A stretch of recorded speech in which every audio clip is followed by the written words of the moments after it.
Halo Sobatku Mistik Mustika, dimanapun Anda berada. Bahasan kita masih tentang anak dan saya mau share sesuatu tentang masalah saya dengan anak. Saya akan menunjukkan sesuatu. Sepeda motor yang anak saya kecelakaan kemarin sudah beres, sudah bersih lagi, sudah tanpa cacat. Kecuali ya sedikit-sedikit beset lah. Ini aja beset-besetnya.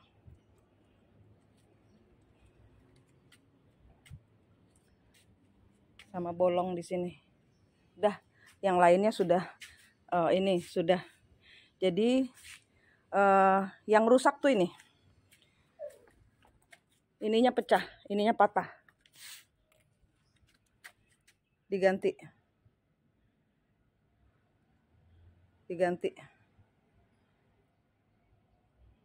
Ini diganti. Terus tempatnya spionnya ini patah.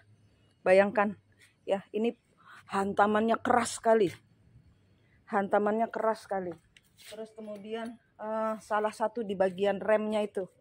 Terus bannya pecah, ini bannya ganti baru. Bannya pecah. Terus ini rumahnya ini ganti baru. Ini.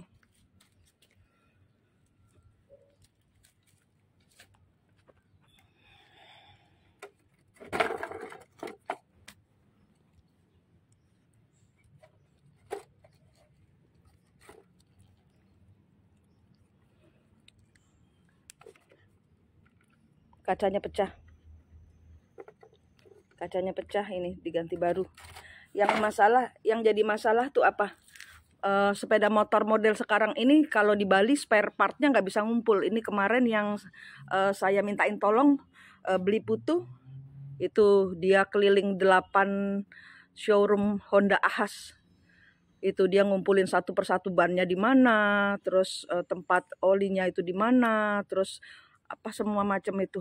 Habisnya total lebih dari 3 juta gitu. Yang jadi masalah spare partnya nggak ada. Jadi kalian yang punya motor model-model baru begini, disayang-sayang, jangan sampai pecah. Kalau sudah pecah kayak gini, ganti satu rumah begini. Dan ini harganya harganya lumayan. Dan walaupun kita punya uang, tapi spare partnya nggak bisa didapat di mana-mana gitu. Jadi saya mau cerita ya, dari saya ini kan nyari apa sih penyebab anak saya ini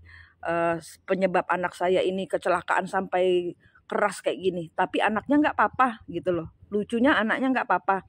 Tapi ya menurut orang-orang yang saya tanyain, yang saya suruh tolong dong terawang, apa yang menyebabkan anak saya jatuh, kenapa, ada yang mencelakai kah gitu. Ternyata ada yang cerita bahwa anak saya itu kena pengalihan kematian. Jadi gini, ada anak melik di depannya dia. Kan saya nanya anak saya, kamu nabrak apa? Nggak nabrak apa-apa dia. Tapi terjadi benturan gitu loh. Dan dia udah kayak lenga-lengo di tengah jalan gitu. Karena membentur sesuatu dia. Dan dia nggak tahu apa gitu. Bingung dia juga gitu loh. Sampai kacamatanya hilang gitu kan. Nah terus saya bertanya nih kepada semua orang yang tercerahkan kembar jiwanya, tolong tanya kembar jiwamu, tolong tanya leluhur-leluhurnya, sebenarnya anak saya itu kenapa gitu kan. Ini mamanya ini rada nggak terima gitu loh. Kenapa? Karena saya sudah bekerja sampai sebegini rupa, kenapa anak saya masih celaka? Nah ternyata anak saya itu dalam perlindungan cahaya Tuhan. Itulah kenapa sebabnya dia sembuh, tapi sepeda motornya nggak selamat. Ya diantaranya anak saya juga leluhurnya terjadi perang gitu juga, jadi ngantemin juga gitu kan. Tapi yang jelas ini gini, di depannya dia itu ada sepeda motor yang seharusnya dia dipanggil Tuhan. Ada karena yang nerawang-nerawang ini semua pada ngelihat monyet merah gitu. Jadi dia petugas malaikat kematian. Ya, dia petugas malaikat kematian. Saya nggak ngerti apakah ini berupa tumbal atau bagaimana, tapi ini malaikat mengutus si monyet merah dengan mahkota silver dengan taburan permata ini untuk menjemput si orang ini, dan orang ini bilang, tunggu, saya minta tempo. Dia minta tempo karena dia akan menikah dulu dan mungkin dia akan mau punya anak sebentar gitu loh ya. Jadi dia minta tempo karena dia mau menikah katanya gitu. Ada hajat gitu loh. Dia bilang habis hajatan baru saya berangkat gitu. Jemput saya setelah saya habis hajatan gitu. Jadi dia sempat mengalami pernikahan gitu. Nah, kemudian diiyakan, tapi dialihkan ke yang di belakangnya dia. Nah, kebetulan di belakangnya ini itu anak saya, ya gitu loh. Nah, salah bermain dia, Mani kok dilawan, ya kan? Orang kita nggak salah apa-apa. Ibarat kata kita bekerja untuk Nusantara, untuk dunia, untuk kuasa kegelapan, untuk Tuhan lah, ibarat kata gitu kan. Nah, tapi kok anak saya diginiin, ini kan sepeda motor saya gitu. Jadinya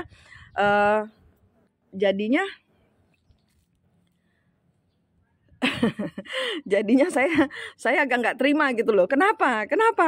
Jadi saya menuntut penjelasan selama 1 bulan sambil saya ngumpulin uang karena ini tidak murah, Ini beli begini ini tidak murah gitu. Nah, jadi saya ibarat kata ini juga gitu loh, berontak gitu loh, hati kecil saya berontak gitu kan. Siapa nih? Cari penyebabnya gitu, ibarat kata gitu loh. Yaitu sampai terjadi. Oh, ternyata jadi dari sini kita bisa belajar bahwa kematian itu bisa ditawar gitu. Kematian itu bisa ditawar gitu. Waktu suami saya mau meninggal, waktu itu dia sudah pamit, dia sudah ngelihat malaikat menjemput dia. Saya suruh dia nanya, pernah juga kejadian. Jadi saya ingat suami saya waktu itu belum menikah ya kami, tapi akibat kecelakaan atau akibat sakit gitu ya, lupa saya karena sudah lama sekali. Dia pernah hampir dijemput. Nah, tapi saya tahu itu bukan dari Tuhan, makanya saya nanya. Dia sudah pamit gitu kan, udah nafasnya udah satu-satu, saya bentak-bentak dia. Suami saya bentak-bentak. Alan, kamu tanya, dia itu yang jemput kamu itu malaikat Tuhan atau bukan? Nah, saya takutnya tumbal gitu loh. Jadi saya takutnya tumbal. Makanya saya suruh tanyain dia. Saya bentak-bentak dia. Kamu tanya, dia malaikat dari Tuhan atau bukan? Kalau tidak, nih kamu saya kalungin, kamu kasih ke dia gitu. Ini waktu itu saya belum belajar cahaya, tapi saya bilang karena kami Kristen ya, Tuhan Yesus bersertamu. Pokoknya kamu harus kasih dia doa di dalam yang diajarkan oleh yang kamu percayai gitu. Terus dia menurutin. Terus akhirnya itu saya videonya gitu loh. Ada videonya. Itu ada sekelibat dari jendela, kilat keluar. Ada kilat kabur keluar jendela gitu. Jadi ternyata kematian itu bisa ditawar. Baru tahu saya. Dan petugas kematian itu kadang-kadang malaikat itu memerintahkan anak buah. Ya kuasa-kuasa kegelapan yang sedang bayar karma itu mungkin. Untuk menuntaskan pekerjaan malaikat gitu, untuk mencabut nyawa. Tapi saya belum yakin juga. Siapa tahu ini si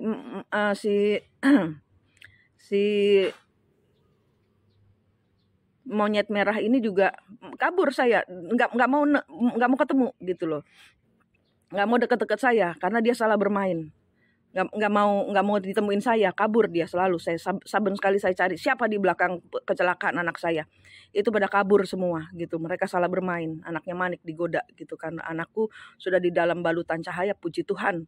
Dia cuman, ini bukan masalah apa, tapi ini masalah ini apa gitu loh. Ini tumbal apa gitu loh. Kenapa saya dikenain? Kamu salah bermain gitu kan. Nah, kamu main tumbal, saya kembaliin lagi gitu. Jadi ibarat kata kita kalau sama kuasa kegelapan nggak usah takut. Lindungi diri. Dari kecelakaan ini saya seyakin-yakinnya untuk memberitahukan kepada Anda, lindungi anak Anda. Kita nggak tahu di luar itu ada apa. Kita nggak tahu bahaya yang mengintai itu bagaimana dengan anak-anak, dengan suami, dengan istri, dengan pembantu, dengan orang tua. Semua dibuat dilingkari dengan cahaya Tuhan. Tuhan lindungi mereka. lindungi ibu saya, lindungi bapak saya. Jauhkan dari segala semua yang negatif. Imani, jangan sekedar asal doa, imani. Iman sebiji sawi itu bisa mengangkat gunung kok gitu loh. Jadi ini benar-benar kalian itu harus, dari kecelakaan anak saya ini benar-benar saya mau kamu semua harus percaya bahwa sinar Tuhan itu jalanmu gitu loh. Imanmu itu taruh di sinar itu. Sinarnya gabungkan dengan Tuhan, bukan cuma sekedar sinar gitu loh. Tuhan yang Anda percayai, saya nggak ngajar agama di sini. Oke, tapi dari sini juga ada cerita yang terbuka. Jadi dari cerita ini ada yang terbuka. Saya baru tahu jawaban dari siapa yang membuat anak saya celaka itu kemarin, berikut komplit ceritanya. Kita pindah masuk rumah ya. Di luar panas sekali. Nah, saya lanjutin ceritanya tentang anak. Jadi kan saya sudah pernah ya, beberapa hari yang lalu ini akan ngantem ke bagian dari cerita tentang kembar jiwa ini. Kelanjutannya dengan cerita leluhur ini merembet ke anggota keluarga lainnya yang terutama anak-anak, ya kan. Nah, sekarang ada mainan-mainan yang namanya role play.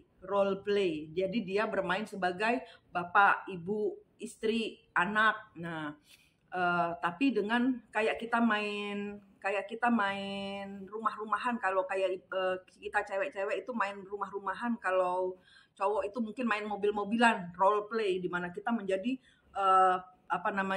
kita menjadi supirnya gitu, dimana kita menjadi bapaknya atau ibunya gitu, main boneka-bonekaan di atas pohon, terus masak-masakan. Nah, itu ada permainan kayak gitu, aplikasi role play namanya. Dan itu saya kurang tahu itu masuknya di aplikasi atau di WhatsApp, tapi mereka main bapak-bapak, ibu-ibuan gitu loh. Jadi ada masa istri melahirkan kayak gitu, manten-mantenan gitu, malam pertama kayak gitu. Nah, tapi mereka bermainnya dengan orang-orang yang tidak dikenal di online. Nah, itu Anda harus lindungi. Pokoknya kita sekarang ini ya, kuasa kegelapan itu memakai berbagai macam cara supaya merusak generasi di bawah kita. Sudah cukup kita saja yang kena cinta-cinta twin flame, di mana suami istri pasangan kita ini atau bos kita itu menghajar kita. Sudah cukup sampai di kita saja. Ya, kalau anak kita kena siklusnya twin flame, ya ini tugas Anda itu fokus ke anak-anak.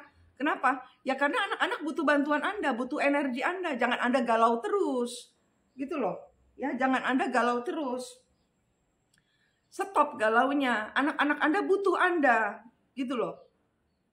Ponakan-ponakan, kalau Anda belum punya anak, ponakan-ponakan Anda butuh Anda. Kalau Anda yang sudah tahu ini, jangan berleha-leha, jangan pusing kapan suami saya atau ini saya pulang gitu. Nggak usah ditungguin. Kenapa? Karena mereka sedang bayar karma gitu loh. Nah, kelanjutan dari anak saya kecelakaan itu ada cerita yang terbuka. Ternyata anak saya mencari saya setelah 11 tahun lamanya, itu dia mengalami pengulangan siklus. Dia hancur hatinya. Jadi ini saya juga tahu dari teman-teman, bukan dari anak saya sendiri. Anak saya tanya-tanyain, dia santai aja gitu loh, flat mukanya, emosinya datar. Tapi ternyata dia sedang hancur. Jadi peristiwa ini mencelikkan mata saya. Gitu loh. Saya kemarin, ini baru tahu kemarin, makanya saya merasa hancur. Kenapa? Karena saya tahu anak saya hancur. Jadi anak saya datang ke Bali ini dalam kondisi hati hancur. Kenapa? Bapaknya kawin lagi. Bapaknya semenjak saya nggak ada, saya ini kan, anak saya kan dipisahkan. Ya, anak saya dipisahkan dari ibunya gitu kan. Karena ada 1-2 macam kasus, saya tidak pernah menjelaskan kepada anak saya apa yang terjadi. Kenapa mama tidak memperjuangkanmu? Saya mengalir gitu kan. Nah, ternyata konsep di kepala anak saya adalah mama jahat, mama tidak memperjuangkan saya. Jadi dia ngikut ke bapaknya dengan penuh benci ke mamahnya gitu loh. Kenapa? Ya karena kata-kata yang diberikan mengenai saya, bahwa mamamu aja nggak nyari kamu kok gitu loh. Jadi ada fitnahan gitu loh, omongan yang kurang benar. Ada omongan tentang mamahnya yang kurang benar gitu loh. Jadi selain anak saya di Sowo ya, di Sowo itu dibuat supaya nggak nangis-nangis nyariin mamahnya gitu kan, berarti kan diisi, dijampi-jampiin sama orang pinter gitu supaya nggak nyari-nyari mamahnya. Kemudian bapaknya menikah lagi, dah ini hancur dia. Kenapa? Bapaknya tempat dia berlindung. Jadi menurut isi kepala anak saya gitu ya, 4 ya, saya ambil isi kepalanya anak saya itu apa sih gitu loh. Dia mengatakan, kamu harus tanggung jawab, Pak. Kamu sudah memisahkan saya dari mama. Ya udah fine, mama sendirian, papa sendirian. Mamahnya gak boleh kawin lagi, papahnya gak boleh kawin lagi. Papanya kawin lagi, mamahnya kawin lagi, anaknya berontak. Jadi salah satu yang mengacau energi pernikahan saya adalah anak saya yang tidak terima mamahnya bahagia sendirian. Dan bapaknya yang meninggalkan dia. Jadi antaranya dia udah 2 kali. Dia udah 2 kali kecelakaan. Mobil parkir dia tabrak. Ketabrak lah ibarat kata. Kata dia nggak lihat. Terus yang kedua, dia juga katanya nggak ngelihat. Tahu-tahu orang itu berhenti gitu loh. Ternyata dari orang-orang yang nerawang, di situ anak saya nabrak tembok kaca. Jadi dari tembok kaca itu akan terjadi kecelakaan yang merenggut nyawa. Seharusnya anak saya meninggal. Seharusnya anak saya sudah meninggal. Tidak ada yang bisa selamat dari tembok kaca itu. Karena itu menghisap nyawa gitu loh. Jadi saya masih perlu menelusuri lebih lanjut. Itu gerbang kaca di anak saya kecelakaan di putaran Kertalangu arah mau kalau ke kiri ke Sanur, ke kanan ke Denpasar, ke belakang ke arah Gianyar, ke arah Ida Bagus Mantra, ke arah Padang Bayi. Kalian yang pernah ke Bali, cek ada apa di situ. Karena di sana ada patung monyet. Kenapa ada monyet raksasa merah di sana? Siapa ini? Nah, itu Kerajaan Alengka. Kerajaan Alengka. Ini berurusan dengan saya nggak terima. Saya nggak terima pelimpah-limpahan begini, nggak terima. Saya acak-acak itu nanti. Kalau nggak ada yang minta maaf ke sini.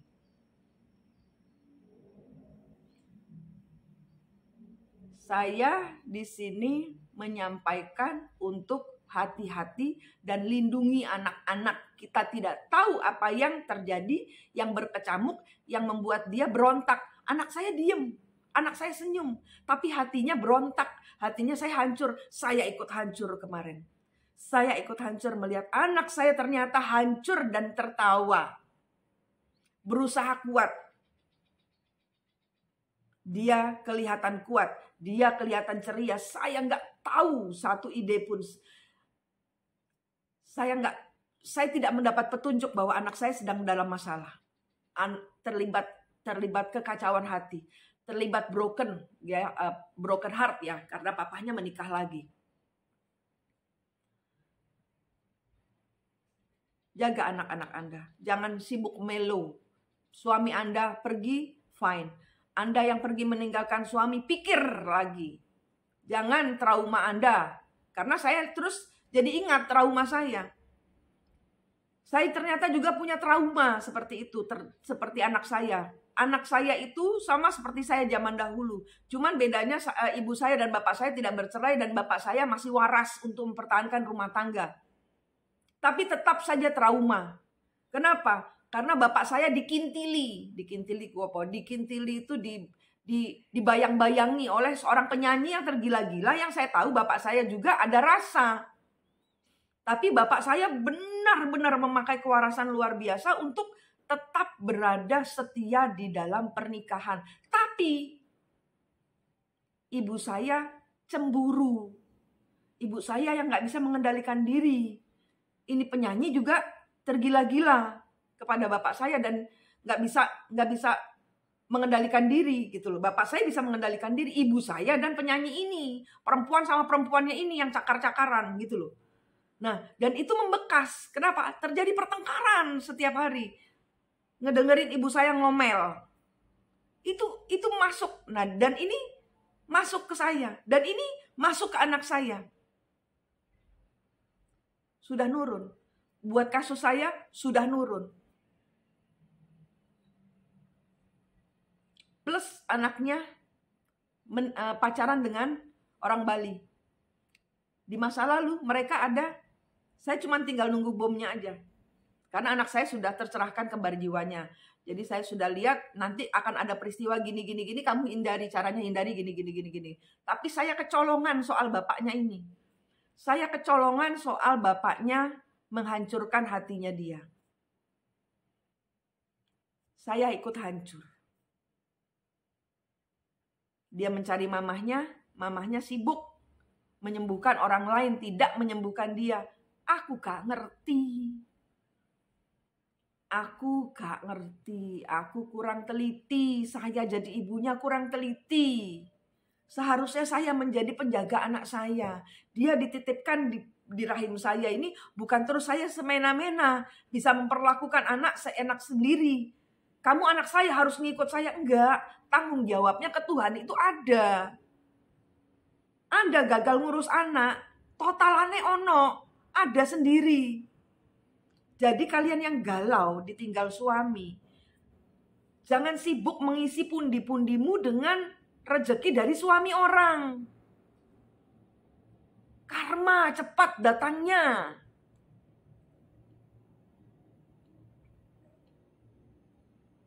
Ya, ini saya share karena saya kemarin hancur.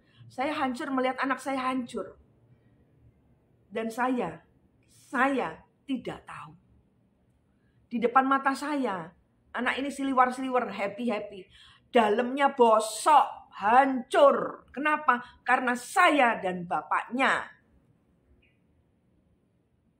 Jadi patahkan egomu untuk tidak berselingkuh. Demi apa? Masa depan anak-anak. Ada yang harus Anda pertanggungjawabkan. Dan kematian bisa ditawar. Itu yang saya dapat pelajaran kemarin. Saya hancur.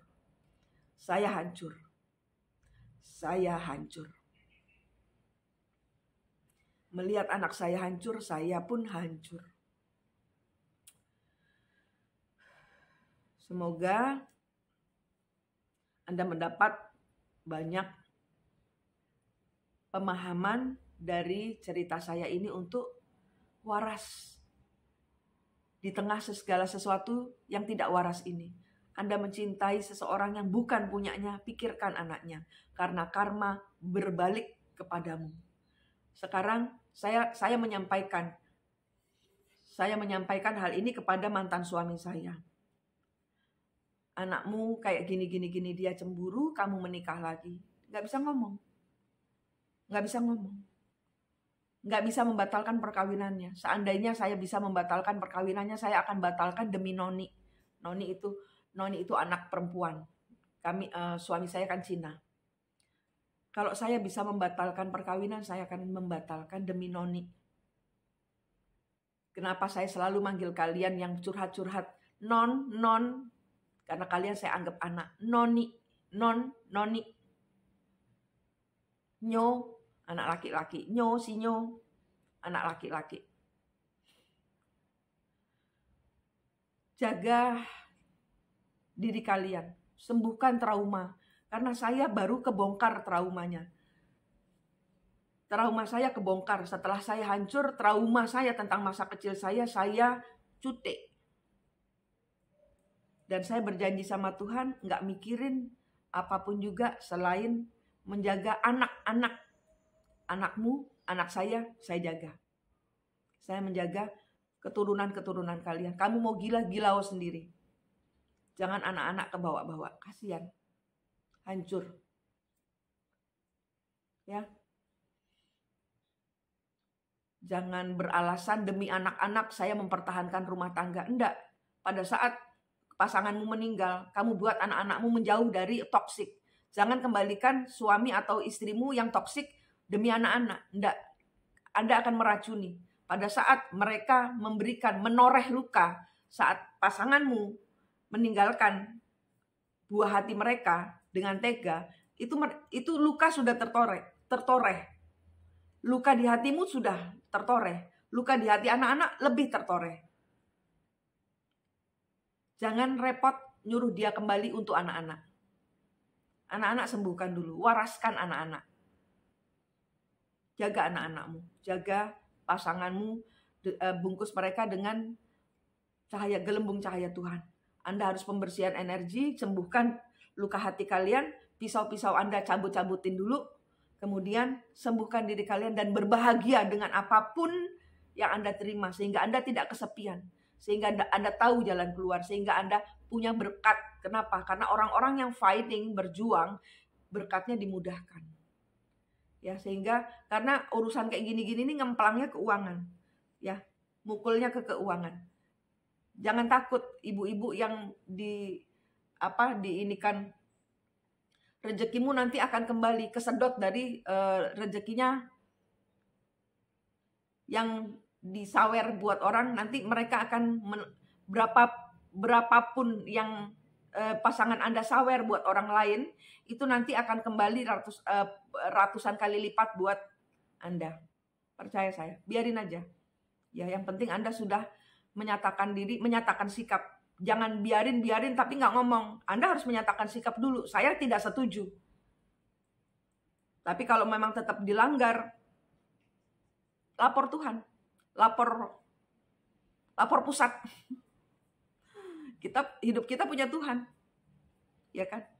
Dan yang terutama jaga kewarasan kalian. Kalian senternya, kalian pusat dari cabang dari pusat. Jadi Anda pusatnya sekeliling Anda. Anda berpusat kepada yang pusat.